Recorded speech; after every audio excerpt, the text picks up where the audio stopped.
வணக்கம் நேத்ரா நிகழ்ச்சியோடு இணைந்திருக்கின்றோம். இப்பொழுது வணக்கம் நேத்ரா நிகழ்ச்சியின் இரண்டாவது பகுதிக்கு வந்திருக்கின்றோம். இரண்டாவது பகுதி விசேட நேர்காணல் பகுதி. ஒவ்வொரு முறையும் வணக்கம் நேத்ரா நிகழ்ச்சியில் விசேட நேர்காணல் பகுதியில் விசேட அதிதிகளை அழைத்து வந்து அவர்கள் சார்ந்த விடயங்களை பகிர்ந்து கொள்வது வழக்கமாக இருக்கின்றது. அவர்கள் என்பது அவர்கள் விசேட அதிதிகளிடமிருந்து சமூகம் சார்ந்த பல விடயங்கள், பொது விடயங்கள் என்று பல விடயங்களை பேசுவதுண்டு. இன்றும் சமூகத்திற்கு அவசியமான ஒரு விடயம் குறித்து தான் பேசப் போகின்றோம். சமூகத்தில் ஒரு சமூகம் சீரழிந்து செல்வதற்கு அல்லது நல்வழியில் செல்லாமல் இருப்பதற்கு பல காரணங்கள் இருக்கலாம். அதில் தான் சார்ந்த சுய தேவை சார்ந்த விடயங்களில் போதிய அளவிலான அக்கறை கொள்ளாமையும் ஒரு மிக முக்கியமான ஒரு காரணியாக காணப்படுகிறது. அவ்வாறான விடயங்களில் ஒரு சமூகத்தை நல்வழிப்படுத்துவதில் அல்லது குறிப்பாக இளைஞர் சமூகத்தை ஒரு நல்வழிப்படுத்தி அவர்களை ஆற்றல் மிக்கவர்களாக ஆக்கும் ஒரு பொறுப்பை ஒரு தரப்பினர் செய்து கொண்டுதான் இருக்கின்றார்கள். அந்த வகையில் இன்றைய தினம் கலையகம் வந்திருக்கின்றார். கராத்தே தற்காப்பு கலையைச் சேர்ந்த ஒருவர், இலங்கை தேசிய கராத்தே அணியை தெரிவு செய்யும் குழுவின் தலைவரும் சர்வதேச கராத்தே ஆசிரியருமான ஸ்ரீஹான் அன்ட்ரூ தினேஷ் அவர்கள் கலையகம் வந்திருக்கின்றார். வணக்கம். வணக்கம். வணக்கம் நேர்களே. நீங்கள் தேசிய கராத்தே அணியை தெரிவு செய்யும் ஒரு உறுப்பினராக இருக்கின்றீர்கள். அதில் இருக்கும் ஒரு தமிழராகவும் இருக்கின்றீர்கள். அந்த வகையில் நாங்களும் பெருமை கொள்கின்றோம். இத்தனை ஒரு பாரிய பொறுப்பில் நீங்கள் இருப்பதை இட்ட நிறைய விடயம் உங்களுடன் பேசுவதற்கு நாங்கள் காத்திருக்கின்றோம். முதலில் சொல்லுங்கள், இந்த தேசிய வீரர்களை தேசிய அணியில் எவ்வாறு ஒருவர் தெரிவு செய்யப்படுகிறார்? அதன் அடிப்படை என்ன? ஏனென்றால் இப்பொழுது கராத்தே என்று தற்காப்பு கலை என்று பரவலாக இலங்கையிலும் கூட பரவலாக இருக்கிறது. தேசிய என்ற ஒரு பதத்துக்குள் உள்வாங்கப்படுவது எதன் அடிப்படையில்? அதற்கான தகுதிகள் எவ்வாறு இருக்க வேண்டும்? தேசிய கராத்தே அணி என்று சொல்லும் பொழுது ஒரு நேஷனல் கராட்டே டீம்னு சொல்வார்கள். எல்லா விதமான விளையாட்டுகளிலுமே எல்லா நாடுகளிலுமே நேஷனல் டீம்ஸ், ஸ்போர்ட்ஸ் டீம் வந்து இருப்பது வழமை. அந்த வகையில் இந்த தேசிய கராத்தே அணியில் இடம்பெறுவது என்பதற்கு சில படிமுறைகள் காணப்படுகின்றன. அந்த படிமுறைகளுடைய மிக நாங்கள் அடிப்படையாக கூறும் பொழுது முதலாவதாக மாவட்ட ரீதியான போட்டிகள். மாவட்ட ரீதியான போட்டிகள் இடம்பெறும். மாவட்ட ரீதியான போட்டிகளில் மாணவர்கள் வந்து வெற்றியீட்ட வேண்டும். அவ்வாறு வெற்றியீட்டப்பட்ட மாணவர்கள் மாகாண ரீதியான போட்டிகளுக்கு தகுதி பெறுவார்கள். அவ்வாறு மாகாண ரீதியான போட்டிகளுக்கு தகுதி பெற்ற மாணவர்கள் அந்த மாகாண ரீதியான போட்டிகளில் பங்கு பெற்றி அதிலும் வெற்றி அடைய வேண்டும். அவ்வாறு வெற்றி அடையும் பொழுது அவர்கள் தேசிய போட்டிக்கு தகுதி அடைவார்கள்.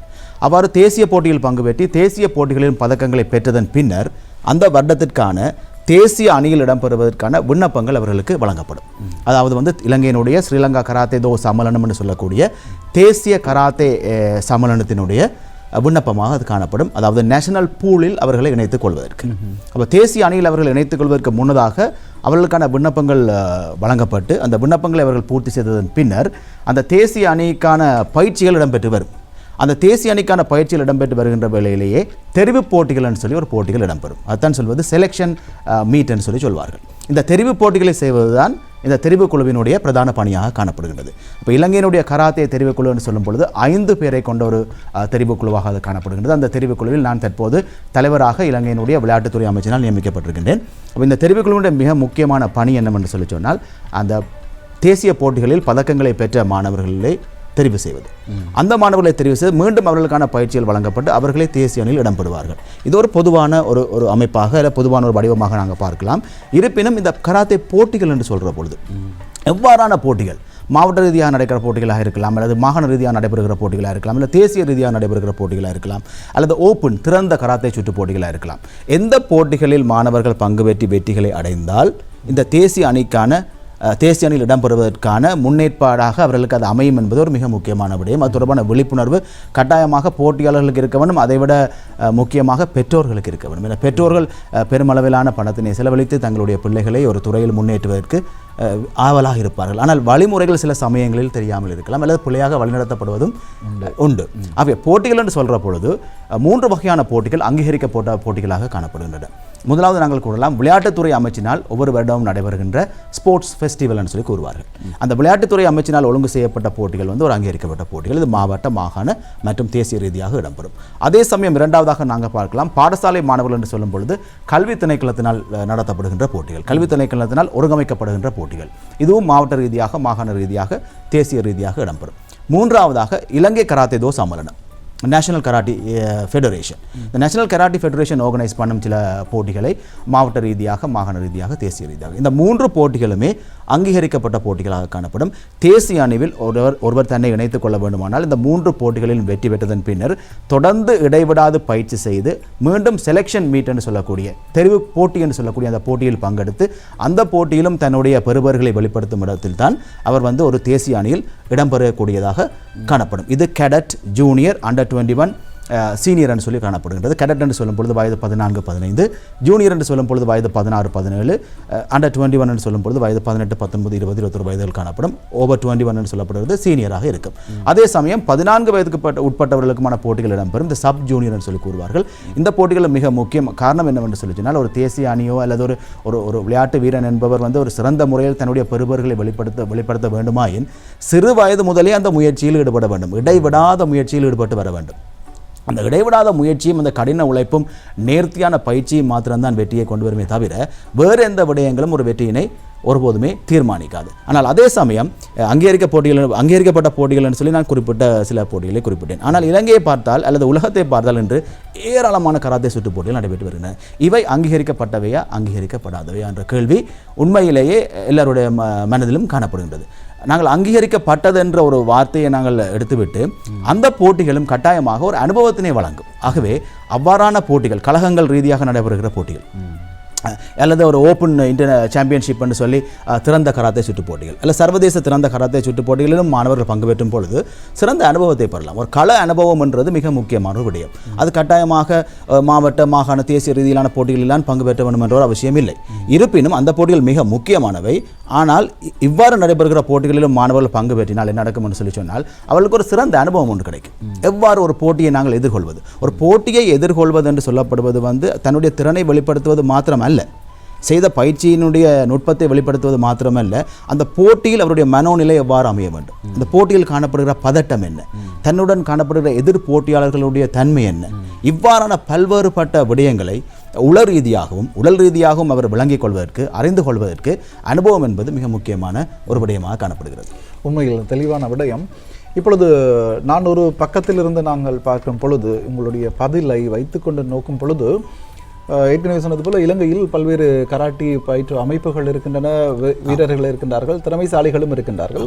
அவர்களுக்கு ஒரு விடயம் தெரியாமல் இருக்கின்றது. இந்த தேசிய அணிக்குள் வருவது அல்லது தேசிய தெரிவுக்குழுவில் உள்வாங்கப்படுவதற்கு முறையான வழிமுறைகள் ஏதேனும் இல்லாமல் பலர் இருக்கின்றார்கள். இது கராட்டிக்கு மாத்திரம் பொருந்தாது, ஏனைய துறைகளுக்கும் பொருந்தும், விளையாட்டு கிரிக்கெட்கையும் பொருந்தும். தேசிய அணிக்குள் உள்வாங்கப்படுவது அல்லது தேசிய ரீதியில் தெரிவு செய்யப்படுவதற்கு நீங்கள் சொன்னது போல எந்த அமைப்பில் இருந்து படித்தாலும் கூட ஒரு அனுபவத்தை பெற்றுக்கொள்ளணும். அப்படியே ஒரு அனுபவசாலி இருக்கின்றார். அவர் தேசிய அணிக்குள் உள்வாங்கப்படுவதற்கு என்ன வழிமுறைகள், என்ன செய்ய வேண்டும், அடுத்த கட்டத்தில் அவர் என்ன செய்ய வேண்டும்? உண்மையிலேயே அவருடைய பயிற்றுநர்களுடைய பங்களிப்பும் இதில் மிகவும் முக்கியமானதாக காணப்படுகின்றது. பயிற்றுநர்கள் தொடர்ச்சியாக பயிற்சிகளை வழங்கி வருகின்றார்கள். அதே சமயம் இவ்வாறு நான் குறிப்பிட்டது போன்று அங்கீகரிக்கப்பட்ட சுற்று போட்டிகளில் மாணவர்களை பங்கு பெற்றி அவர்களை வெற்றியடைய செய்து அதுக்கு அடுத்தடுத்த படிமுறைகளை காண்பிக்க வேண்டியது ஒரு பயிற்றுநர்களுடைய ஒரு முக்கிய பொறுப்பாக இருக்கின்றது. முக்கியமாக ஒரு விடயத்தை குறிப்பிட வேண்டும். ஒரு மாணவன், ஒரு நல்ல திறமையான மாணவன் நிறைய பயிற்சிகள் செய்கிறார். பல வருடங்கள் அவர் பயிற்சிகள் செய்து ஒரு கராத்தே சுற்று போட்டியில் பங்கு பெற்றும் பொழுது சில சமயங்களில் அவருக்கு புள்ளிகள் காணாமல் அல்லது அவர் ஒரு தோல்வியை தழுவிக்கொள்கிறார். உண்மையிலே ஒரு விளையாட்டில் தோல்வி என்று ஒன்று இல்லை. முதலாம் இடம், இரண்டாம் இடம், மூன்றாம் இடம் என்று சொல்லி 3 இடங்கள் வழங்கப்படுகின்றது. உண்மையிலே நாங்கள் குறிப்பிட வேண்டும், கட்டாயமாக இந்த 3 பதக்கங்களையும் பெற்றவர் மாத்திரம்தானா ஒரு விளையாட்டு போட்டியினுடைய ஒரு விளையாட்டினுடைய சிறந்த வீரன்? அவ்வாறு அல்ல. அந்த போட்டியில் பங்கு பெற்றும் ஒவ்வொருவருமே சிறந்த வீரர்கள். ஏனால் போட்டியில் அவர்கள் பங்கு பெற்றுகிறார்கள் என்று சொல்லி சொன்னால் அவர்கள் தகுதி அடைந்தவராக இருக்கிறார்கள் அர்த்தம். ஆகவே ஒரு போட்டியில் வெற்றி என்பது கட்டாயம் வர வேண்டிய ஒரு விடயம் தான். 2 விடயம் தான் இருக்கிறது. ஒன்று கிடைக்கும் அல்லது கிடைக்காது. ரைட். ஆனால் இது ரெண்டையும் ஏற்றுக்கொள்ளக்கூடிய மனோபக்குவம் இருக்க வேண்டும். அதே பயிற்றுநர்களும் போதிக்க வேண்டும். சில சமயங்களில் நான் பல தடவைகள் கூறியிருக்கின்றேன். இப்போ ஒரு விடயத்தில் ஒரு மாணவன் ஒரு சிறந்த புள்ளியை பெறவில்லை, அவருக்கு இந்த போட்டியில் வெற்றி பெறவில்லை என்று சொன்னால் அந்த பயிற்றுனரோ அல்லது அவருடன் கூட இருப்பவர்களோ இல்லை நீங்கள் நல்லா செய்தீர்கள், நல்லா தான் நீங்கள் ப்ளே பண்ணினீங்க, இங்கே பார்த்தீங்கன்னு சொல்லிச்சுன்னா அந்த மத்திய செல்லும் அந்த நடுவர்களும் தங்களுக்கு சார்பான ஆக்களை அவர்கள் தெரிவு செய்து விட்டார்கள் என்று கூறினால் அந்த மாணவன் முன்னேறுவதற்கான வாய்ப்பு அங்கே இல்லாமல் போய் அப்போ அந்த மாணவனுக்கு நாங்கள் கூறலாம், நீங்கள் நல்லா தான் செய்தீங்க என்னென்னு சொல்லிச்சுன்னா அவ்வாறு நாங்கள் கூற வேண்டும். என்னென்னு சொன்னால் அவரை மோட்டிவேட் பண்ணுறதுக்கு, அவரை என்கரேஜ் பண்ணுவதற்கு. ஆனால் அதே சமயம் அவர் என்ன பிள்ளைகளை விட்டிருக்கிறார், இன்னும் அவர் முன்னுக்கு வருவதற்கான வழிமுறைகள் என்ன, இன்னும் அவர் பயிற்சி திட்டங்களை எவ்வாறு மாற்றி அமைக்க வேண்டும், இன்றைய புதிய விடயங்களுக்கு ஏற்றவாறு, புதிய அபிவிருத்திக்கு ஏற்றவாறு, புதிய நுட்பங்களுக்கு ஏற்றவாறு தன்னை அவர் எவ்வாறு தயார் செய்து கொள்ள வேண்டும், அல்ல பயிற்றுனர் அடுத்த நுட்பங்களுக்கு எவ்வாறு செல்ல வேண்டும், இவ்வாறான விடயங்களை நாங்கள் ரிவ்யூ பண்ண வேண்டும், ஆலோசிக்க வேண்டும்.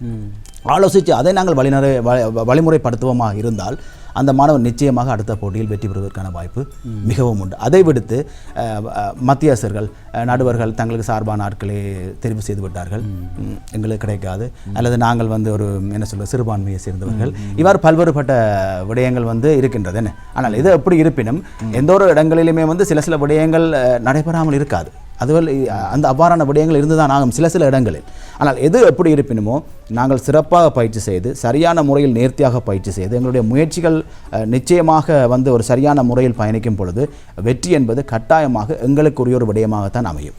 உண்மையில் இந்த பார்த்து கொண்டிருப்பவர்களுக்கு அற்புதமான ஒரு பதில். ஒரு வெற்றியை இவ்வாறு தக்க வைத்துக் கொள்வது சில சமயம் அந்த ஒரு போட்டியில் தோல்வி அல்ல, வெற்றியை பெற முடியாவிட்டால் அதற்கான காரணம் என்ன என்பதை சரியாக புரிந்து கொண்டால் அடுத்து அது வெற்றியை நோக்கிய பயணத்துக்கு வழிவகுக்கும். அடுத்ததாக ஒரு காணொளி இருக்கின்றது, இதை பார்த்துவிட்டு அது தொடர்பில் நாங்கள் கலந்துரையாடலாம்.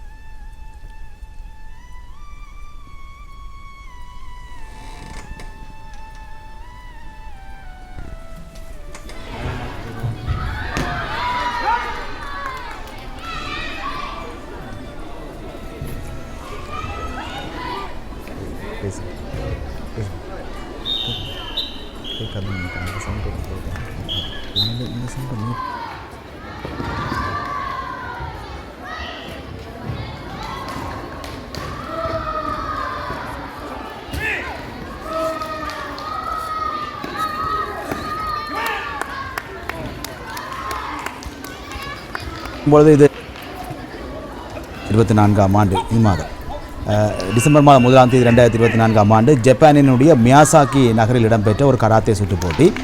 ஜப்பானுடைய தேசிய கராத்தே சம்மேளனமான JKF என்று கூறக்கூடிய ஜப்பான் கராத்தே தோ ஃபெடரேஷனுடைய மியாசாக்கி சிட்டியினுடைய ஒழுங்கமைப்பில் இந்த கராத்தே சுற்று போட்டி நடைபெற்றது. இந்த கராத்தே சுற்று போட்டியில் JKF என்று சொல்லக்கூடிய ஜப்பானுடைய தேசிய கராத்தே சம்மேளன மத்தியஸ்தர்கள் மற்றும் நடுவர்களுடன் நான் இணைந்து மத்தியஸ்தராக நடுவராக பணியாற்றிய போது எடுக்கப்பட்ட ஒரு காணொலியாக இது காணப்படுகின்றது. எனக்கு இது மிகவும் ஒரு அரிய சந்தர்ப்பமாக கிடைத்தது. என்னுடைய சீஃப் கராத்தே டீச்சர் ஹன்ஷி கெனிச்சி ஃபுகாமிசு அவர்கள் இந்த அரிய சந்தர்ப்பத்தினை எனக்கு வழங்கியிருந்தார். நான் இலங்கையினுடைய தேசிய ஏதர நடுவராக இருப்பதனாலும் அதே சமயம் கராத்தே ஒன்டாரியோ கனடாவினுடைய ஏதர நடுவராகவும் இருக்கின்றேன். அதே சமயம் ஜப்பானினுடைய என்னுடைய தலைமையகத்தினுடைய ஏதர நடுவராகவும் இருப்பதனால் இந்த சந்தர்ப்பம் எனக்கு வழங்கப்பட்டு இந்த கராத்தே ஜப்பானிய இந்த கராத்தே சுற்று போட்டியில் மத்தியஸ்தராக நடுவராக கடமையாற்றி சிறந்த அனுபவங்களை பெறுவதற்கு இது ஒரு வாய்ப்பாக எனக்கு அமைந்தது. இம்மாதம் கூட நீங்கள் ஜப்பான் பயணிப்பதாக நாங்கள் அறிகிறோம். எதற்காக இந்த விடயம் இருக்கு? ஆமாம், உண்மையில் நான் கடந்த நவம்பர் மாதம் 24ஆம் தேதி ஜப்பானுக்கு பயணத்தை மேற்கொண்டிருந்தேன். அதிலிருந்து டிசம்பர் 5ஆம் தேதி வரை என்னுடைய ஜப்பானிய விஜயம் காணப்பட்டது. உண்மையில் என்னுடைய உயர்தர பயிற்சிகளுக்காகவும் அதே சமயம் சில குவாலிஃபிகேஷன்ஸையும் நான் ரினியூ பண்ண வேண்டிய தேவை ஒன்று இருந்தது. மற்றும் இந்த 1ஆம் தேதி ஜப்பானில் நடைபெற்ற கராத்தே சுற்று போட்டியில் மத்தியஸ்தராக நடுவராக கடமையாற்றுவதற்கு எனது பெயர் பிரேரிக்கப்பட்டிருந்தது. அதனை நான் செய்வதற்காகவும் இந்த ஜப்பானிற்கு நான் சென்றிருந்தேன். இப்பொழுது உண்மையில் ஒரு மிக உயர்ந்த இடத்தில் இருப்பதாக நான் கருதுகின்றேன். நீங்கள் தேசிய அணியில் கராத்தே வீரர்களை தேசிய அணிக்கு தெரிவு செய்யும் ஒரு தெரிவுக்குழுவின் தலைவராக இருக்கின்றீர்கள், அதிலும் ஒரு தமிழராக இருக்கின்றீர்கள். இந்த இடத்தை அடைவதற்கு எவ்வளவு காலம், அதாவது நான் கேட்க வருவது கராத்தே துறையில் எப்பொழுது உங்களுடைய பிரவேசம் இருந்தது, எவ்வளவு காலம் இந்த அடைவு மட்டத்தை வருவதற்கு எத்தனை காலங்கள் சென்றன? கராத்தே துறை என்று சொல்லும் பொழுது நான் 1991ஆம் ஆண்டு உண்மையிலேயே இந்த கலையை நான் அந்த காலத்தில் ஆசிரியர் சென்சே மோகன் வின்சன் அவர்களிடம் இந்த கலையை கேட்டிருந்தேன். அவர் தான் என்னுடைய ஆரம்ப குரு. அதன் பின்னர் இலங்கையினுடைய கராத்தே தந்தை ஷியான் போனி ரோபர்ட்ஸ் அவர்களிடம் எனது கலையை தொடர்ந்திருந்தேன். அவரிடமே நான் பல்வேறுபட்ட உயர்தர கராத்தே டிப்ளமா தரங்களை பெற்றிருந்தேன். அதன் பின்னர் ஐக்கிய அமெரிக்காவில் பதிவு செய்யப்பட்டு ஐக்கிய அமெரிக்காவினுடைய என்னுடைய கராத்தே அமைப்பினுடைய பிரதம ஆசிரியர் ஹான்ஷி டிவைட் ஹோலி அவர்களிடமும் ஜப்பானில் ஹான்ஷி கெனிச்சி ஃபுகாமிசு மற்றும் என்னுடைய கலையகத்தினுடைய தலைமை ஆசிரியர் ஷிஹான் ஹிடேகி கொந்து அவர்களிடமும் என்னுடைய பயிற்சிகளை மேற்கொண்டு வந்தேன். அதற்கிடையில் பல்வேறுபட்ட நாடுகளுக்கு சென்று பல்வேறுபட்ட கராத்தே பயிற்சிகளில் பங்கு பெற்றிருக்கிறேன். குறிப்பாக கூறலாம், அயர்லாந்து தேசத்துக்கு சென்றிருந்தேன். ஒரு மாத கால முழு நேர கராத்தே ஆசிரியருக்கான பயிற்சிகளை பெறுவதற்காக. அதில் எனக்கு சென்சே ஸ்காட் லாங்லி என்பவர் ஐரோப்பாவினுடைய மிக பிரபலியமான ஒரு கராத்தே நிபுணர் என்று கூட கூறலாம், மிக சிறப்பான ஒரு கராத்தே நிபுணர். அவரிடமும் நான் ஒரு மாத காலம் முழுமையான கராத்தே பயிற்சிகளை பெற்று, அதாவது ஆசிரியர்களுக்கான பயிற்றுநர்களுக்கான கராத்தே பயிற்சிகளை பெற்று நிறைவு செய்திருந்தேன். இவ்வாறு பல்வேறுபட்ட விடயங்கள் விடயங்களில் மிகவும் சிறப்பாக கூற வேண்டும் என்று சொன்னால் ஜப்பானிய கராத்தே நிபுணர் சென்சே நாகா டட்சுயான்னு சொல்லி கூறுவார்கள். அவர் ஒரு திரைப்படத்தினுடைய நடிகரும். அவரிடமும் நான் பல்வேறுபட்ட கராத்தே பயிற்சி பட்டறைகளில் பங்கு பெற்றி பல்வேறுபட்ட விடயங்களை நான் விருத்தி செய்துள்ளேன். இருப்பினும் கற்றது கைமான் அளவு, கல்லாதது உலக அளவு. கலை என்று சொல்லப்படுவது கற்றுக்கொண்டே போகலாம். எங்களுக்கு தெரிய வேண்டும் நாங்கள் எந்த நிலையில் இருக்கின்றோம் என்று சொல்லி. எங்களை நாங்கள் சுயமாக மதிப்பீடு செய்து கொள்ள வேண்டும். எங்களுடைய தரம் என்ன, ரைட்? நாங்கள் மேலே தலையை நிமிர்த்தி பார்த்தால் ஆகாயம் எவ்வளோ பெரியது, அதுபோன்று இந்த கலையினுடைய விடயங்களும் எவ்வளவோ பெரிய விடயங்கள். ஆகவே நாங்கள் விடயங்களில் முதிர்ச்சி அடையலாம், விடயங்களை கற்பித்து கொண்டு வரலாம். ஆனால் கற்றல் என்று சொல்கிற ஒரு விடயத்தை ஒருபோதும் நிறுத்தக்கூடாது. ஒரு கற்றலை ஒரு ஆசிரியர் நிறுத்துவாராக இருந்தால் அதற்கு பின்னர் அவர் ஆசிரியர் பணியில் ஈடுபடுவது என்பது ஒரு பொருத்தமற்ற விடயம் இன்றைய உலகில். கற்றல் என்பது தொடர்ச்சியாக இருக்க வேண்டும். வயது அதிகரித்து செல்லலாம், வயதுக்கு ஏற்றவாறு எங்களுடைய பயிற்சிகள் அமையலாம், அந்த பயிற்சிகளுடைய வெளிப்பாடுகளும் வயதுக்கு ஏற்றவாறு அமையலாம். ஆனால் எங்களுடைய அறிவு என்பது சொல்வது நாங்கள் இறுதி வரைக்கும் வளர்த்து கொண்டே செல்லலாம். இந்த வளர்க்கப்பட்ட அறிவினை நாம் மாணவர்களுக்கு வழங்குவதற்கு நமக்கு வயது என்பது ஒரு முக்கியமான ஒரு விடயம் அல்ல. நாங்கள் எப்போதுமே இந்த மாணவர்களுக்கு அந்த எங்களுடைய அனுபவத்தையும் எங்களுடைய அறிவு முதிர்ச்சியையும் வழங்கி கொண்டிருக்கலாம். ஆனால் இன்றைய நவீன யுகத்திற்கு ஏற்றவாறு இந்த பயிற்சிகளை மாற்றி அமைப்பதும் இந்த நுட்பங்களை நாங்கள் கற்றுக்கொள்வதும் மிக முக்கியமான விடயம். நான் ஒரு சீனியர், நிறைய காலம் நான் இந்த துறையில் இருக்கின்றேன், இனி நான் கற்றுக்கொள்ள எதுவும் தேவையில்லை என்று நினைப்பது உண்மையே தவறான விடயம். சீனியர்ஸ், சிரேஷ்ட ஒரு ஆசிரியர் என்று சொல்லப்படுபவர்கள் மதிக்கப்பட வேண்டியவர்கள், கௌரவிக்கப்பட வேண்டியவர்கள், அதில் எந்த தவறும் இல்லை. கௌரவிக்கப்படலாம், மதிக்கப்படலாம். ஆனால் அவர்களை தங்களை வளர்த்து கொள்ளும் இடத்து தான் கலை சார்ந்த உலகம் அவர்களை வரவேற்கும். உண்மையில்தான் பல விடயங்கள் இருக்கின்றது பேசுவதற்காக. 10:30 வரை இந்த விசேட நேர்காணல் இருக்கின்றது. பல விடயங்களை தெரிந்து கொள்ளப் போகின்றோம். இவ்வாறான நுட்பங்கள் அந்த துறையை தேர்ந்தெடுப்பவர்களுக்கு என்னென்ன விடயங்களை கவனத்தில் கொள்ள வேண்டும், இப்பொழுது அந்த துறையில் இருப்பவர்கள் அதிலிருந்து மேலே செல்வதற்கு என்னென்ன விடயங்களை கடைபிடிக்க வேண்டும் என்ற பல விடயங்களை நாங்கள் உங்களுடன் பேசப் போகின்றோம். தொடர்ந்து இணைந்திருங்கள். இப்பொழுது ஒரு விளம்பர வேலை இருக்கின்றது. அதனைத் தொடர்ந்து 10 மணிக்கு இந்த விசேட நேர்காணல் உங்களை மகிழ்விக்கும். தொடர்ந்தும் நேத்ராவுடன் இணைந்திருங்கள். வணக்கம் நேத்ரா நிகழ்ச்சியோடு இணைந்திருக்கின்றோம். 2வது விசேட பகுதிக்கு நாங்கள் சென்று கொண்டிருக்கின்றோம். விசேட நேர்காணல் பகுதி. விளம்பர இடைவேளையின் பின்னர் அந்த நேர்காணல் தொடர்கிறது. தற்காப்பு கலை, கராத்தே கலை தொடர்பில் நாங்கள் பேசிக் கொண்டிருக்கின்றோம். கராத்தே கலையின் மூடாக எவ்வாறான விடயங்களை ஒரு தனி மனித வாழ்க்கையின் வெற்றிக்காக பயன்படுத்துவது, அதனை எவ்வாறு நமக்கு சாதகமாக பயன்படுத்துவது, அதில் உள்ள நுட்பங்கள் என்ன என்ற பல விடயங்களை பேசிக் கொண்டிருக்கின்றோம். கலையகத்திற்கு நேரடியாக வந்திருக்கின்றார் இலங்கை தேசிய கராத்தே அணியின் தெரிவு குழுவின் தலைவரும் சர்வதேச கராத்தே ஆசிரியருமான ஷெஹான் அன்ரோ தினேஷ் கலையகம் வந்திருக்கின்றார். இது தொடர்பான பல விடயங்களை பேசிக் கொண்டிருக்கின்றோம். அடுத்ததாக தேசிய கராத்தே பயிற்றுவிப்பாளர்கள் இருக்கின்றார்கள், பல அணிகள் இருக்கின்றன, பயிற்றுவிப்பாளர்கள் இருக்கின்றார்கள், அதே போல பரீட்சகர்கள் இருக்கின்றார்கள். அவர்கள் எவ்வாறு தெரிவு செய்யப்படுகிறார்கள் அல்லது அவருடைய தரநிலைகள் என்ன? பயிற்றுனர்கள் என்று சொல்லி கூறும் பொழுது கராட்டே இன்ஸ்ட்ரக்டர்ஸ் என்று சொல்லி சொல்லுவோம். ஜப்பானிய பாசையில் சென்சேன்னு சொல்லி அழைப்பார்கள். சென்சே மீன்ஸ் டீச்சர் ஓ இன்ஸ்ட்ரக்டர் என்று சொல்லி பொருள்படும். இந்த கராத்தே பயிற்றுனர் என்று சொல்வது பொதுவாக பலரும் நினைப்பது கராத்தேயில் கருப்பு பட்டி பெற்றுவிட்டால் அவர் ஒரு கராத்தே பயிற்றுனர் அல்லது ஒரு கராத்தே ஆசிரியர் அல்ல. கராத்தேயில் கருப்பு பட்டி என்பது ஒரு முதலாவது டிப்ளமா. அந்த டிப்ளமாவை பெற்றதன் பின்னர் ஒரு உண்மையிலேயே அவர் கராத்தே பற்றி பல விடயங்களை அறிந்து கராத்தே என்றால் என்னென்று தெரிந்து கொண்டு தன்னுடைய கராத்தே கலையினுடைய பயணத்தை ஆரம்பிக்கும் ஒரு தரமாகத்தான் கராத்தேயினுடைய கருப்பு பட்டி அமைகின்றது. தவிர கராத்தேயினுடைய ஒரு முழுமையான ஒரு முதிர்ச்சியான விடயம் என்று அதனை கூற முடியாது. அந்த வகையில் கராத்தேயில் கருப்பு பட்டியை பெற்றால் பயிற்றுனர் என்று அல்ல. கருப்பு பட்டியை பெற்றதன் பின்னர் அவர் தன்னுடைய தலைமை ஆசிரியருடன் இணைந்து கராத்தே பயிற்சி வகுப்புகளை வழங்கி வரலாம். தலைமை ஆசிரியருடைய நேரடி மேற்பார்வையின் கீழ் வழங்கி வரலாம். அதற்கு எந்த ஒரு தடையும் இல்லை. ஆனால் அவர் சென்சே என்று சொல்லப்படுகிற ஒரு சரியான ஒரு பதத்தினை பெறுவதற்கு, ஒரு ஆசிரியர் என்ற பதத்தினை பெறுவதற்கு அவர் 3வது கருப்பு பட்டியினை பெற்றிருத்தல் வேண்டும். 3rd Dan Black Belt என்று சொல்லி கூறுவார்கள். அது ஒரு டிப்ளமான்னு சொல்லி கூறுவது வழமை. Dan என்று சொன்னால் டிப்ளமா. ஆகவே அந்த 3rd Dan டிப்ளமான்றதும் எப்படி பெற வேண்டும், எவ்வளவு கால இடைவேளைகள் இருக்க வேண்டும், எந்த வயது இருக்க வேண்டும், எந்த ஒரு இடத்தில் நாங்கள் அதை பெற்றால் அது பெறுமதியானதாக இருக்கும், அதை வழங்குபவர் யார், அந்த வழங்குவதனுடைய அசோசியேஷன் என்ன, அதனுடைய அங்கீகாரம் என்ன, எவ்வாறான நுட்பங்கள் அங்கே போதிக்கப்பட்டு எவ்வாறான பாட விதானங்களில் அவர் தேர்ச்சி பெற்று அதனை பெறுகிறார் என்பது மிக முக்கியம். வெறுமனே சான்றிதழ் என்பது ஒரு பேப்பர், பெல்ட் என்று சொல்லப்படுவது ஒரு துணி. இப்போ இந்த துணியையும் பேப்பரையும் வைத்துக்கொண்டு நாங்கள் வேணுமென்று சொன்னால் கராத்தே தெரியாத, தற்காப்புகளை தெரியாத ஆட்களுக்கு நாங்கள் சில விடயங்களை கூறிக்கொள்ள முடியும். ஆனால் அந்த துறையில் முதிர்ச்சி பெற்றார்கள் உடனடியாக அதனை அறிந்து கொள்வார்கள். நான் பல்வேறு வெளிநாடுகளில் செல்லும் பொழுது என்னுடைய என்ன தரம் என்று அவர்கள் என்னிடம் கேட்பதே கிடையாது. எங்களுடைய பெர்ஃபார்மன்ஸ், எங்களுடைய விடயங்களை மாத்திரமே வைத்து அவர்கள் அளவிட்டுக் கொள்வார்கள், இவர் இந்த தரத்தில் இருப்பார் என்று சொல்லி. ஸோ எங்களுடைய செயற்பாடுகளும் எங்களுடைய பெர்ஃபார்மன்ஸும் தான் எங்களுடைய தரத்தினை குறிப்பிடுமே தவிர அதை ஐடென்டி பண்ணுமே தவிர எங்கள் வாயால் கூறிக்கொள்வது நாங்கள் இன்ன பெல்ட்டில் இருக்கிறோம் இன்ன டேனில் இருக்கிறோம் என்று கூறிக்கொள்வது பிரயோசனமாக இருக்காது. அந்த வகையில் பயிற்றுனர்களுடைய தரங்கள் என்று சொல்லி கூறியிருந்தீர்கள். பயிற்றுனர்களுக்கு என்று சொல்லி ஒரு உரிமம் காணப்படுகிறது, லைசன்ஸ் காணப்படுகிறது. அது பல்வேறுபட்டு இன்றைய காலகட்டத்தில் அதனை நாங்கள் பார்ப்பது மிகவும் அரிதாக இருக்கின்றது. ஆனால் பல ஆசிரியர்களை பார்க்கும்பொழுது அவர்கள் அந்த உரிமங்களை சரியாக முறையில் பெற்று வருகிறார்கள். அது தொடர்பான அறிவும் அவர்களுக்கு காணப்படுகின்றது.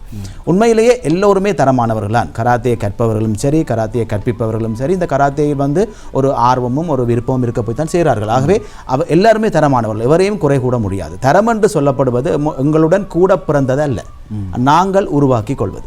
ஆனால் நாங்கள் இன்னொருவரை விமர்சித்துக் கொண்டு இது தேவையில்லை என்று சொல்லி நாங்கள் நினைத்துக் கொண்டு இருக்கும் பொழுது அது தரம் எங்களை கிடையாது.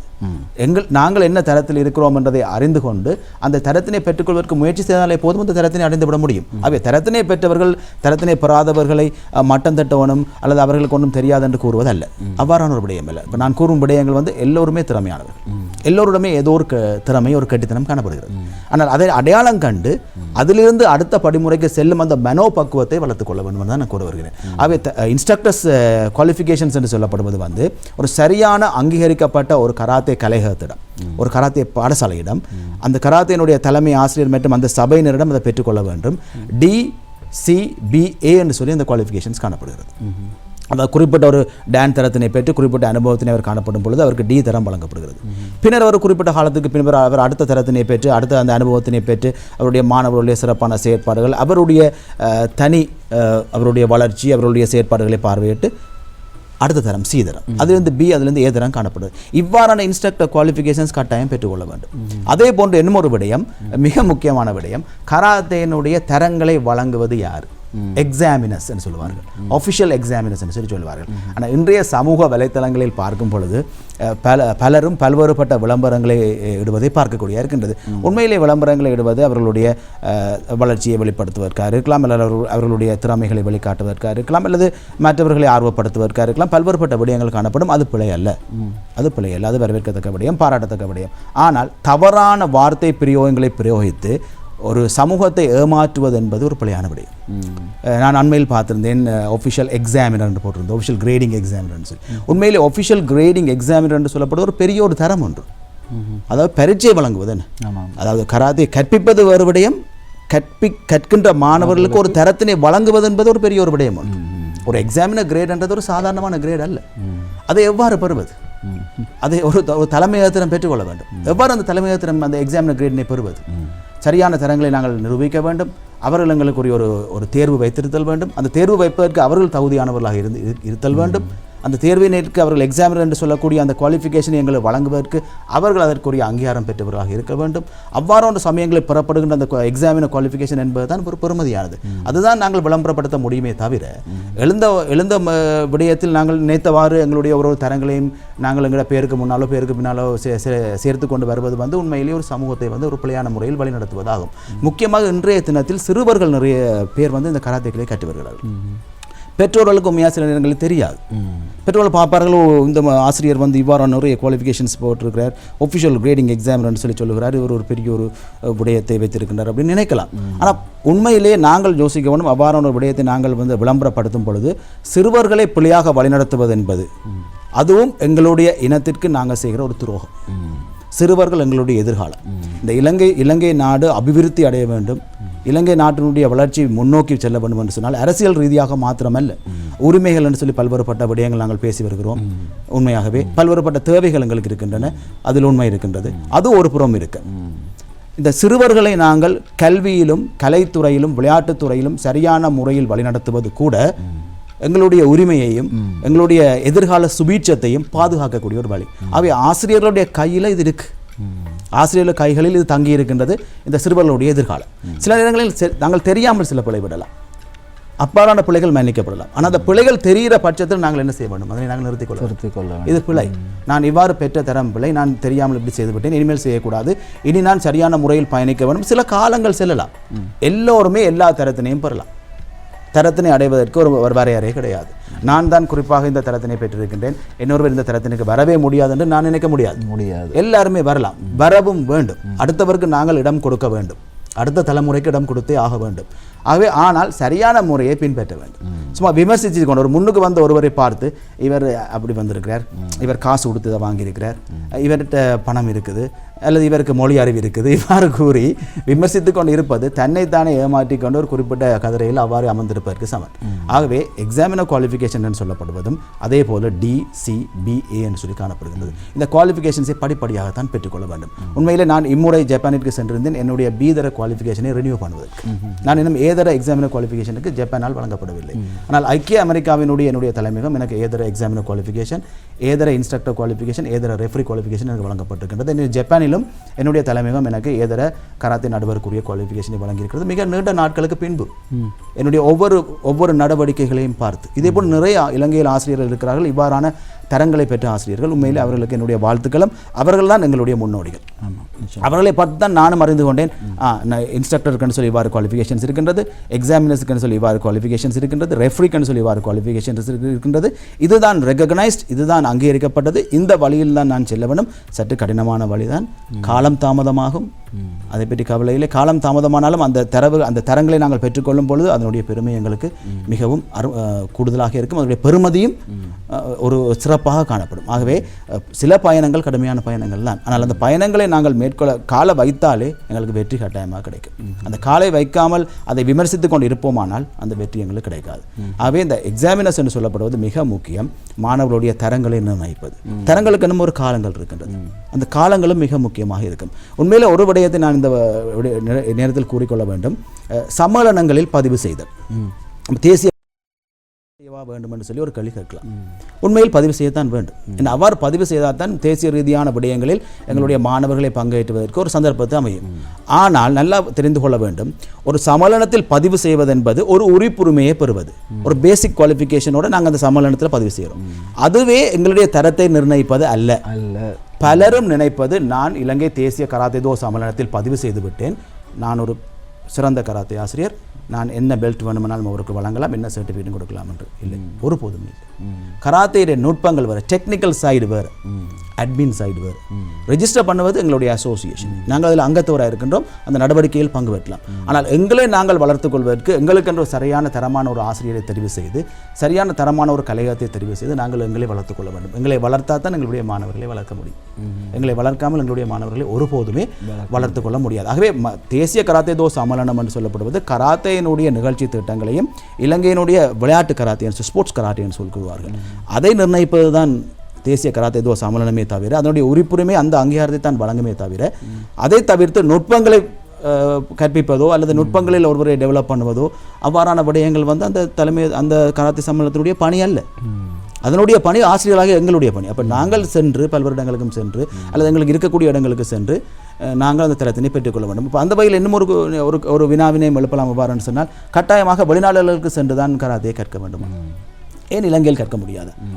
இலங்கையில் கற்க முடியும். கட்டாயமாக ஜப்பான் செல்ல வேண்டும் என்ற ஒரு தேவை இல்லை. கட்டாயமாக அமெரிக்கா செல்ல வேண்டும் என்ற ஒரு தேவை இல்லை. அவ்வாறு இல்லை, எல்லாருக்கும் முடியுமா அது? அப்போ எங்களுக்கு ஏழுமான காரியங்களை தான் நாங்கள் பார்க்க வேண்டும். இலங்கையில் நிபுணத்துவம் பெற்றவர்கள் இருக்கிறார்கள். என்ன, நாங்கள் அவர்களை நோக்கி சென்று இப்போ கற்பதற்கு சற்று தாமதம்.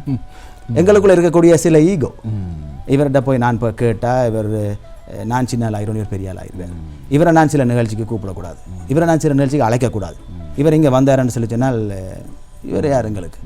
இவ்வாறான மனப்பக்குவத்தை கட்டாயமாக எடுத்துக்கொள்ள வேண்டும். அது சரியான ஒரு பிழையான மனப்பக்குவம். அது எங்களுக்கு உள்ளதான் அது இருக்குது, எங்களுடைய இதயத்துக்குள்ள தான் இருக்குது, எங்களுடைய மைண்ட்லாம் அது இருக்குது. எங்களை தான் அந்த அழுக்கு எங்களை விட்டு போகுது இல்லை. அங்கே ஒரு உடை வந்து அழுக்கடைந்தவுடன் என்ன செய்கிறோம்? துவைக்கிறோம். ஏன் அந்த அடுத்த முறை அந்த உடை அழுக்கான உடையை அணியக்கூடாதுன்னு சொல்லி. ஆனால் எங்களை மனம் அழுக்கடைந்து கொண்டு போகும் பொழுது அதை துவைக்காது விட்டால் அது எங்களை உடலுக்குள்ளே இருந்து அணுவாக எங்களை எவ்வளவு தூரம் அழுக்காக்கும். எங்களை அழுக்கான சொற்கள் வரும்படியா ஒருவரை பேசும்பொழுது நாங்கள் அவதூறாக பேசுவோம், சரியான ஒரு தவறான வார்த்தைகளால் பேசுவோம். இந்த தவறான வார்த்தைகள் என்று சொல்லுவது நாங்கள் பேசிவிட்டு யோசிக்கிறோம் அப்படின்னு சொல்லிச்சுனால், நாங்கள் பேசிவிட்டோம், நான் ஒரு திறமசாலி, ஒரு நல்லா நான் ஏசிட்டேன், அப்படி ஒரு தவறான வார்த்தைகள் ஏசினேன்னு சொல்லி. இந்த தவறான வார்த்தை எங்கிருந்து வந்திருக்குது? எனக்குள்ளே இருந்து என்னுடைய வாயெல்லாம் வந்துருக்கு. ஸோ இது எனக்குள்ளே தான் இருக்குது.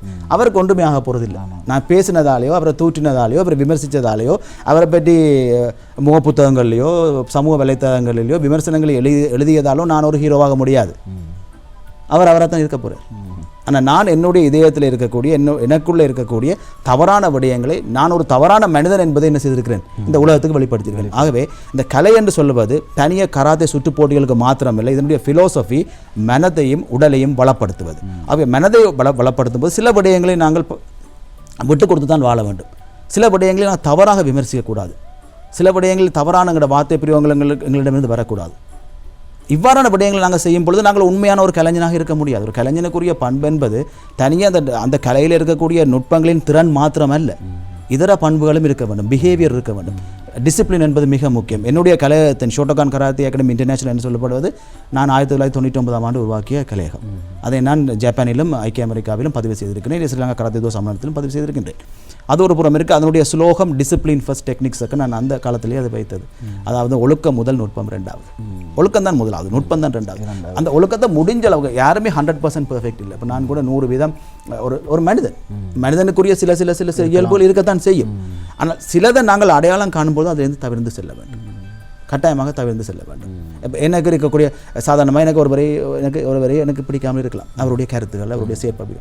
ஆனால் அவர் ஒரு முக்கியமான ஒரு இடத்துக்கு வரும் பொழுது நாங்கள் தட்டி கொடுத்து தான் ஆக வேண்டும். அதனை தடை செய்யக்கூடாது. அது சரியான ஒரு பிழையான விடயம். அல்லது ஒரு முன்னுக்கு வந்து ஒருவரை எங்களுக்கு சில உதவி செய்த ஒருவரை நாங்கள் மறந்து வாழ்வது, அவரிடம் என்ன பிழை இருக்குன்னு தேடி திரிஞ்சு அந்த பிழையை நாங்கள் எடுத்துக்கொண்டு அவருக்கு அந்த பிழையை வச்சு நாங்கள் என்ன செய்ய திருப்பி தாக்குறோம். இதெல்லாம் வந்து ஒரு என்ன சொல்ல ஒரு நல்ல கலைஞனுக்கு இருக்கக்கூடிய ஒரு நல்ல பண்புகள் இல்லை. இதை நாங்கள் மாற்றிக்கொள்ள வேணும் கட்டாயமாக. ஏன்னா வாழ்க்கை என்பது ஒரு குறிப்பிட்ட காலம்தான். இந்த குறிப்பிட்ட காலத்துக்குள்ள வாழ்ந்து நாங்கள் என்ன செய்துட்டு போகிறோம்னு தான் இருக்குது. நான் ஒரு ஜப்பானிய கராத்தே நிபுணர் ஒருவர், மிக திறமையானவர், அவரை சொல்வது வந்து சென்சே கணசவான்னு சொல்லி அவர் கிராண்ட் மாஸ்டர். அவருடைய ஒரு ஸ்லோகம் நான் வாசிச்சிருந்தேன். ஜப்பானிய மொழியில் கூறியதை ஆங்கிலத்தில் வடிவமைத்திருந்தார்கள். அவர் கூறியிருக்கிறார், நான் இந்த உலகத்தை விட்டு மறைந்தாலும் என்னுடைய ஃப்ரேம், என்னுடைய உடல் தான் மறைந்தது.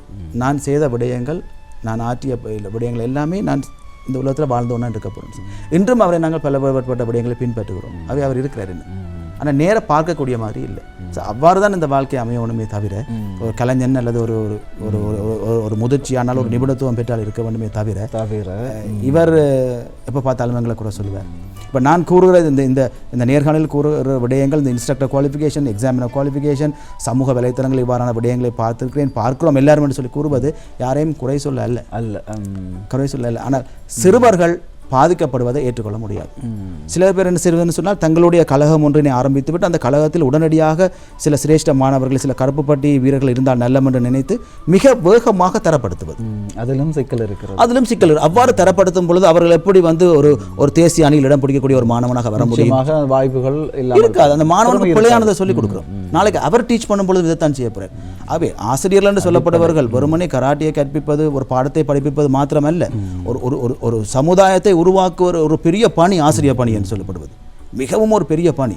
அந்த பணியை முடிந்த அளவு சரியாக செய்ய வேண்டும். முடிந்த அளவு அது மிக முக்கியமான ஒரு விடயம். அதைத்தான் இந்த விடயத்தில் நான் கூறுகின்றேன். உண்மையில் பல விடயங்கள் இப்பொழுது நுட்பங்கள் குறித்த பல விடயங்களை பேசியிருந்தோம். பொதுவாக நிகழ்ச்சியை பார்த்து கொண்டிருப்பவர்கள் சார்பாக ஒரு கேள்வி, இந்த கராட்டி தற்காப்பு கலையை ஏன் பயில வேண்டும்?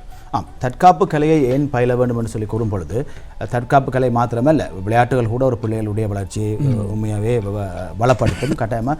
இன்றைய காலகட்டத்தை நாங்கள் எடுத்து இதுக்கு ஒரு உதாரணம் பார்க்கணும்னு சொல்லி சொன்னால், நான் பார்ப்போம் எல்லா பிள்ளைகளுமே பிறந்து ஒரு வயதிலேயே பிள்ளைகள் வந்து தொலைபேசியை கையில் வைத்து தங்களுக்கு தேவையான விடயத்தை செய்து கொண்டு இருக்கிறார்கள். அது ஒரு நவீன யுகமாக மாற்றப்பட்டிருக்கிறது. இப்போ நவீன யுகத்தை எல்லாருமே கற்றுக்கொள்ள வேண்டும். ஐடி என்று சொல்லப்படுகிற தகவல் தொழில்நுட்பத்துக்குள் எல்லாரும் நுழைய வேண்டும் என்று ஆர்டிஃபிஷியல் இன்டெலிஜென்ஸ்ன்னு சொல்லி எல்லாம் டெவலப் ஆகி இது உண்மைதான். இது ஒரு புறம் இருக்கட்டும். இல்லது டேப், சில பெற்றோர்கள் கூட டேப்பினை பிள்ளைகளிடம் கொடுத்துவிட்டு தங்களுடைய வேலைகளை செய்வார்கள். அவர்கள் டேப்பில் போய் எல்லாம் செய்து கொண்டு இருப்பார்கள். நான் சில இடங்களில் பார்த்துருக்கேன், டேப்பில் ஃபுட்பால் விளையாடுவார்கள், டேப்பில் கிரிக்கெட் விளையாடுவார்கள், டேப்பில் பாக்ஸிங் செய்வார்கள், டேப்பில் வந்து ஸ்விம்மிங் செய்வார்கள். இது அவர்களோட மைண்ட் மட்டும்தான் ஒர்க் பண்ணுமே தவிர அவர்கள் உடல் ஒர்க் பண்ணாது. ஒரு குறிப்பிட்ட வயதுக்கு பிறகு அந்த பிள்ளை தன்னுடைய ஆளுமையை இழந்துடும். ஒரு நேராக ஒரு இடத்தில் நிற்கக்கூட அந்த பிள்ளைக்கு முடியாது. ஒரு கதிரையில் சரியாக இருக்கக்கூட முடியாது. அவை ஆளுமை, பர்சனாலிட்டி என்று சொல்லப்படுற விடயம் வந்து அங்கே இல்லாமல் போய்விடும். அவை அதற்கு பிறகு அந்த பிள்ளையை நாங்கள் படிக்க சொல்லி வற்புறுத்துறோம். கல்விகள் ஸ்காலர்ஷிப் பாஸ் பண்ணணும், ஓ லெவல் பாஸ் பண்ணணும், ஏ லெவல் பாஸ் பண்ணணும், யூனிவர்சிட்டி போகணும், டிகிரி எடுக்கணும், எல்லாமே கிடைக்கும். ஆனால் அவருடைய ஆளுமை இருக்காது, அவரிடம் ஒரு சிறந்த ஒரு நிர்வாகியாக இருக்க முடியாது. நோடிகள் உள்ளே நுழைந்துவிடும். இவ்வாறு ஒரு எதிர்கால சுபீட்சமற்ற ஒரு வாழ்க்கை அமைந்துவிடும். ஆகவே கட்டாயமாக தற்காப்பு கழிவு விளையாட்டோ சரி மிக முக்கியமான ஒரு விடயம் பிள்ளைகளை மனோ ரீதியாகவும் உடல் ரீதியாகவும் சரியான முறையில் வளப்படுத்துவதற்கு. ஆனால் கல்வி அதைவிட மிக முக்கியமானது. இந்த கல்வி செயற்பாடு இருந்தால் மாத்திரம்தான் ஒரு தற்காப்பு கலையாக இருந்தாலும் சரி அல்லது ஒரு விளையாட்டாக இருந்தாலும் சரி அதனுடைய முதிர்ச்சியை வெளிப்படுத்துவதற்கு, அதனுடைய முதிர்ச்சியை நாங்கள் சந்தோஷப்பட்டு அந்த முதிர்ச்சியில் நாங்கள் ஒரு சமுதாயத்தில் எங்களை அங்கீகரித்துக் கொள்வதற்கு கல்வி என்பது மிகவும் முக்கியமான விடயம். இந்த கல்வியினை தொடர்வதற்கு இந்த தற்காப்பு கலையோ சரி இந்த விளையாட்டுகளோ சரி கட்டாயமாக பயன்பட வேண்டும். ஆனால் பெற்றோர்கள் எங்கு மாணவர்களை சரியான முறையில் இணைத்துக் கொள்வது என்பதை பெற்றோர்களால் தீர்மானிக்க வேண்டும். இன்று கூகுள் இருக்கின்றது, இன்று இணையதளங்களூடாக பல்வேறுபட்ட விடயங்களை நாங்கள் பார்க்கக்கூடிய இருக்கின்றது. பல்வேறுபட்ட விடயங்களை கணப்பொழுதில் பார்க்கக்கூடிய இருக்கின்றது. எந்த மாணவர்களை நாங்கள் ஏமாற்ற முடியாது. அவள் சிறப்பாக பார்த்துவிட்டு சொல்லிடுவார்கள், இல்லை இதில் இப்படி இவ்வாறு இருக்கின்றது. இதுதான் இன்றைய இன்டர்நேஷனல் ஒலிம்பிக் கமிட்டி இதை தான் ரெகக்னைஸ் பண்ணியிருக்குது. மாசு நீங்கள் சொன்னது போல அப்படின்னு சொல்கிறதுக்கான வாய்ப்புகள் நிறைய இருக்கிறது. ஆகவே பெற்றோர்கள் தயவு செய்து தெரிந்து கொள்ள வேண்டிய ஒரு விடயம், விளையாட்டாக இருக்கட்டும் கல்வியாக இருக்கட்டும், தங்கள் ஆசிரியர்கள் யார் என்பதை நீங்கள் தீர்மானிக்க வேண்டும். சரியாக தீர்மானித்து நீங்கள் அந்த மாணவர்களை உங்களுடைய பிள்ளைகளை சேர்க்கும் இடத்து அந்த பிள்ளைகளுடைய பெறுபவர்கள் உண்மையாக அமையும். கராத்தே சுற்றுப் போட்டிகளில் பிள்ளைகள் வெற்றி கிட்டுவது மட்டும் முக்கியம் அல்ல, அது ஒரு புறம் இருக்கட்டும். அது ஒரு 20%. 80% கராத்தேயினுடைய தத்துவம் ஃபிலோசபி அவர்களை மன உடல் வலுவுள்ள ஆளுமை மிக்க சமூகமாக உருவாக்குவது. அது அந்த பிள்ளைகளுக்கு கிடைக்குதா என்பதை பார்க்க வேண்டும். தங்களுடைய வாழ்க்கையில் நேர்த்தியாக இருக்கிறார்களா என்றதை பார்க்க வேண்டும். நேரத்திற்கு வகுப்பிற்கு வருகிறார்களா என்று பார்க்க. நேரம் என்பது மிக முக்கியமான விடயம். இன்றைய உலகத்தில் நேரம் சரியாக நான் பார்ப்பேன். நிறைய என்னுடைய மாணவர்களும் கூட 6 மணி வகுப்புன்னு சொன்னால் 6:05 6:10 வருவார்கள். நான் அதில் மிகவும் கடுமையாக இருப்பேன். சில நேரங்களில் பெற்றோர் ஃபோன் பண்ணி சொல்வார்கள், இன்றைய கொஞ்சம் லேட் ஆகுது, வேற பயப்படுறாரு உங்கள்கிட்ட வேறேன்னு சொல்லி. ஸோ எனக்கு மனதுக்குள்ள சந்தோஷம், ஓகே பெற்றோரும் சேர்ந்து அந்த நேரத்தை கடைபிடிக்கிறார்கள்னு சொல்லி. ஸோ நேரம் என்பது மிக முக்கியமான விடயம். அதே சமயத்தில் சுய ஒழுக்கம், தலைமுடி சரியாக வெட்டி இருக்க வேண்டும். நான் என்னுடைய மாணவர்களுக்கு சொல்லிக் கொள்வது கட்டாயமாக வாய் துர்நாற்றம் இருக்கக்கூடாது, நகம் வெட்டி இருக்க வேண்டும். நீங்கள் பாடசாலையில் இருந்து வீட்டிற்கு சென்றால் சப்பாத்து ஷூஸை சரியாக கலட்டி அந்த சாக்ஸை சரியாக வைக்க வேண்டும், உடுப்பினை சரியாக வைக்க வேண்டும். சில பேர் ஷூஸ் ஒரு இடத்துல இருக்கும், சாக்ஸ் ஒரு இடத்துல இருக்கும், இருந்து போட்டு அப்படியே போயிருந்து அவர்களுடைய வீட்டில் இருக்கக்கூடிய செட்டியில் குஷனில் இருந்து சாப்பிட்டு கொண்டே டிவி பார்ப்பார்கள். இவ்வாறான பழக்க வழக்கங்களை நீங்கள் முடிந்தளவு தவிர்த்து கொள்ள வேண்டும். கூறும்பொழுது பல பிள்ளைகளுக்கு அது ஒரு இப்போ நாங்கள் சொல்கிறப்போ சில எங்களை ரோல் மாடலாக நினைக்கிற பிள்ளைகள் அதை ஃபாலோ பண்ணுவார்கள். இப்போ நாங்களும் மேக்ஸிமம் அதை ஃபாலோ பண்ண நினைக்கிறோம். நாங்களும் சில தவறுகள் விடுவது உண்டு. சில நேரங்களில் உடல் வசதி காரணமாகவும் சில பிள்ளைகள் விடுவது உண்டு. ஆகவே எல்லாரும் 100% பெர்ஃபெக்ட் அல்ல. ஆனால் இந்த தற்காப்பு கலை என்று சொல்லப்படும் இந்த கலையினுடைய ஃபிலோசபி தனிமையை கராத்தே சுற்று போட்டிகளில் பதக்கங்களை பெறுவது மாத்திரமல்லது. அதை மாத்திரமே நாங்கள் பிள்ளைகளுக்கு மோட்டிவேட் பண்ணுவோமா இருந்தால் அங்கும் ஒரு ஈகோ வருவதற்கு வாய்ப்பு இருக்கின்றது.